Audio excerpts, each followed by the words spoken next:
Kerimk. Bêwan gulek bê ab û çilmisîme. Deka cêrek ab bidin ji kaniya şaristaniya dilê Ehmedê Xanê. Ku ez zanistî tevlî rûbara bikim û gulam bi giyan bikim.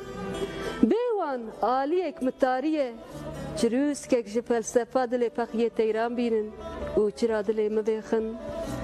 Ku hemû aliyên tarî ronî bikim. Bêwan okyanosek qeşa girtî me. Hinek işqa dilê melayê cizîrî bînin. Ku bax û baxçeyên dilê xwe bi işqa bedewiya Mezopotamya bixemlînim.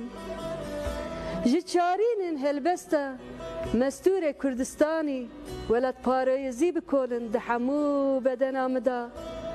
Ku hestê min wek taviya baranê li çar perçê welatê min bibare. Herhalde.